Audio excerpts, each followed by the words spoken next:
एक बार की बात है, हस्तिनापुर नाम का एक छोटा सा गांव था।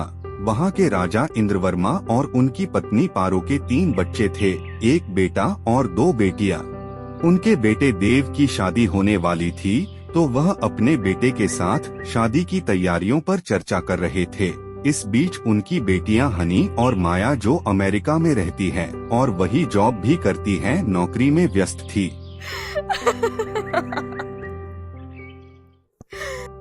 फिर एक दिन किंग ने अपनी बेटियों को फोन लगाया और कहा, बेटा तुम्हारे बड़े भैया की शादी है, जल्दी से इंडिया आ जाओ, ज्यादा टेंशन ना लिया करो, डैडी लव्स यू गुड़िया रानी। अपने पिता से ये बातें सुनने के बाद माया फोन पे ही खुश हो जाती है कि उसके बड़े भैया की शादी हो रही है। फिर वो दोनों अपने कमरे में बैग पैक कर रहे होते हैं। मैडम जी सारा सामान रख दिए हैं, आ जाइए। फिर दोनों बहनें भारत के लिए उड़ान भरती हैं।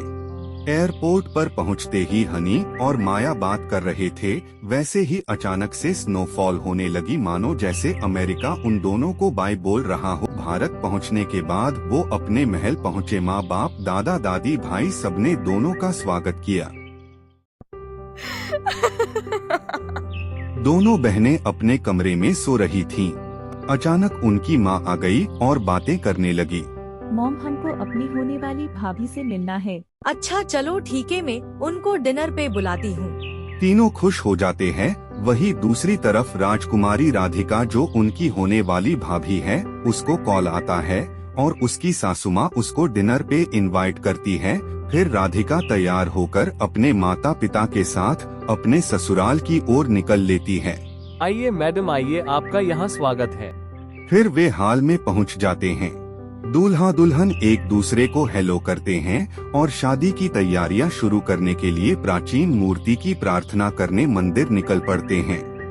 राजा मंदिर पहुंचता है, तभी पंडित भागता हुआ आता है और बोलता है, महाराज अनर्थ हो गया, मूर्ति चोरी हो गई। तुम लोगों से हमारी प्राचीन मूर्ति नहीं संभाली गई, अब मेरे बेटे की शादी कैसे होगी। तभी हंसकर बातें कर रहे हैं, तभी राजा दुखी आता है और सबको खबर सुनाता है। नहीं डैडी, ये क्या हो गया। हाय दया, अब मेरे बेटे की शादी कैसी होगी, हमारी प्राचीन मूर्ति खो गई।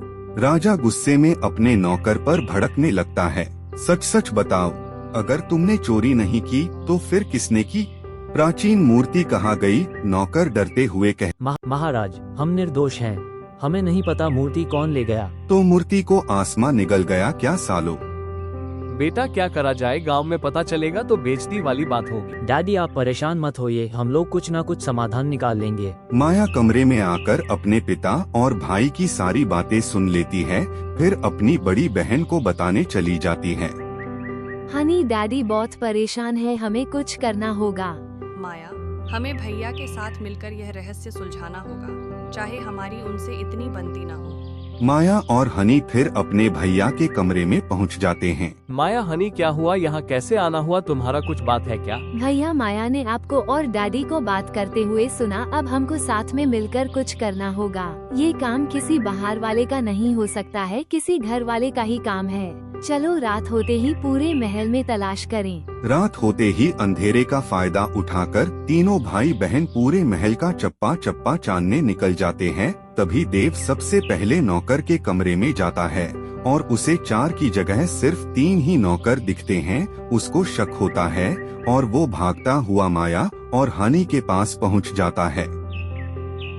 मैं नौकरों के कमरे में गया था, वहाँ मैंने देखा कि राजू वहाँ नहीं था। इतनी रात में कहाँ गया होगा, मुझे उस पे शक है। तभी वो तीनों गार्डन में जाते हैं। वहाँ देखते हैं राजू किसी से बात कर रहा है। अपना मुंह मत खोल दियो, समझाना राजू की मूर्ति मैंने चुराने के लिए कहा था तुझे। हाँ तू बस मेरे पैसे तैयार रख पे।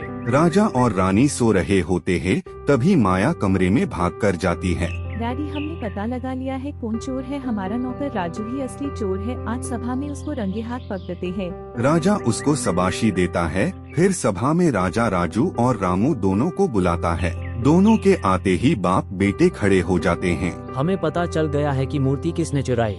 अब तुम खुद बताते हो या फिर मैं बताऊं? जल्दी बता वरना खटिया खड़ी कर दूंगा तेरी। जिस थाली में खाया उसमें छेद। साहब मैंने नहीं चुराई। हाँ पता है रामू, तुम जाओ। चल राजू, सच सच बता दे, क्यों करा ऐसा। कल तुझे हमारे दुश्मन के साथ देख लिया था। मुझे माफ कर दो, मैं पैसे के लालच में आ गया था। मुझे पड़ोस के राजा ने पैसे देकर चोरी करने को बोला। मुझे माफ कर दो, मैं आपको मूर्ति तक लेकर चलता हूँ। चल राजू, मूर्ति निकाल के बाबा को दे और माफी मांग।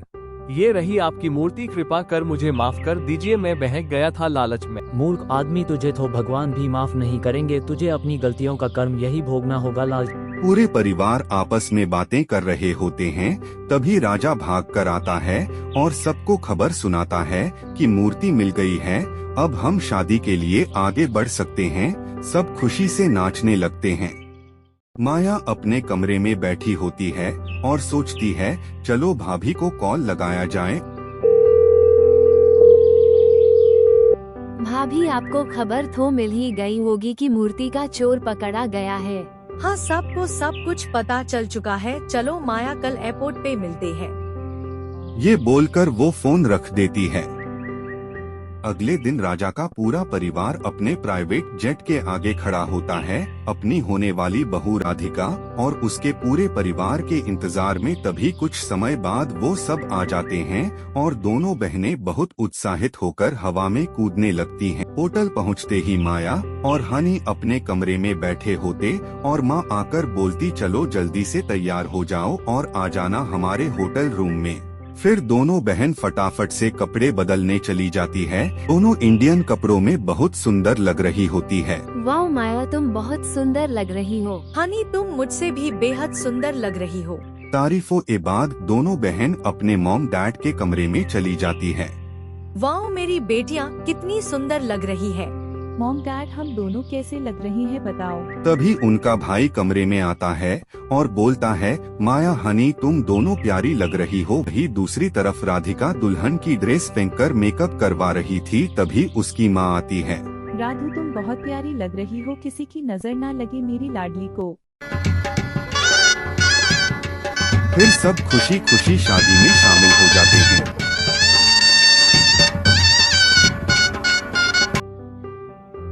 नई दुल्हन राधिका का बेहद धूमधाम से घर प्रवेश होता है। फिर वो कमरे की तरफ चले जाते हैं। थकान से दोनों अपने मुलायम बिस्तर में सो जाते हैं। वही दूसरी तरफ माया और हनी अमेरिका जाने के लिए पैकिंग कर रहे होते हैं। तभी देव उनके कमरे में आता है। क्या हुआ भैया, आपको कुछ बोलना है? माया, हनी, पैकिंग हो गई तुम्हारी बेटा, टाइम टू टाइम आते रहना, ज्यादा काम का प्रेशर ना लेना, तुम दोनों बहुत याद आओगी। आखिरकार वो दिन आ ही गया जब माया और हनी वापस अमेरिका जा रही होती हैं। माँ और भाभी रोने लग जाती हैं। दोनों बहनें उनको गले लगाती हैं और फिर सब लोग उनको टाटा बाय बाय बोलकर अलविदा कर देते हैं। पूरी फ्लाइट में दोनों बहनें शांत बैठी होती हैं। उनको परिवार की याद और संग बिताए पल याद आ रहे होते हैं। अमेरिका पहुंचते ही दोनों बहन नौकरी से छुट्टियां लेकर पूरा अमेरिका घूम रही होती है और अपने परिवार को याद कर रही होती है। शादी सिर्फ एक उत्सव नहीं थी, बल्कि एक सबक भी थी कि परिवार एक साथ मिलकर किसी भी मुश्किल का सामना कर सकता है। इस शादी ने न केवल महल को नई बहू दी, बल्कि भाई बहनों के रिश्ते को और मजबूत कर दिया। और इस तरह अर्जुन की शादी सिर्फ एक भव्य आयोजन नहीं, बल्कि एक यादगार कहानी बन गई। बच्चा लोग लाइक करें और सब्सक्राइब करें और बेल आइकन को दबाना ना भूले। Love you all.